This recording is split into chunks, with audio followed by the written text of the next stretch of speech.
Voici le nouvel homme fort de l'Ukraine, le leader pro-européen Arseniy Yatsenyuk a été désigné Premier ministre d'un pays au bord du gouffre. Menace de banqueroute, bras de fer avec la Russie. L'Occident s'inquiète également de la situation en Crimée, où stationne la flotte russe.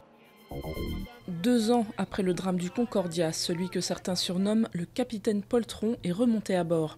Considéré comme le principal responsable du naufrage, Francesco Schettino a rejoint l'épave du navire sur l'île italienne du Giglio. Il est notamment poursuivi pour homicide multiple par imprudence et abandon de navire. 32 personnes sont mortes dans l'accident. Zieta Kedin remis en liberté, mis en examen dans le volet financier de l'affaire Karachi, l'homme d'affaires franco-libanais avait été écroué en décembre pour violation de son contrôle judiciaire. Il reste soumis à un contrôle judiciaire strict avec interdiction de quitter le territoire. Des bleus chez les bleus pour le match amical contre les Pays-Bas le 5 mars. Didier Deschamps a convoqué l'attaquant de la Real Sociedad Antoine Griezmann et le défenseur du PSG Lucas Digne. Sans Nasri ni Abidal, les Français joueront leur dernier match avant le début du stage de préparation au Mondial 2014 en mai.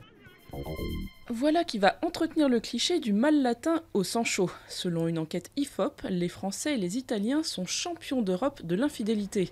Plus d'un homme sur 2 dit y avoir succombé, un chiffre qui tombe à 1 sur 3 du côté des femmes. La proportion d'hommes infidèles serait moins importante dans les nations dites à dominante protestante, comme le Royaume-Uni ou l'Allemagne. Plus fidèles ou plus discrets, eux seuls le savent.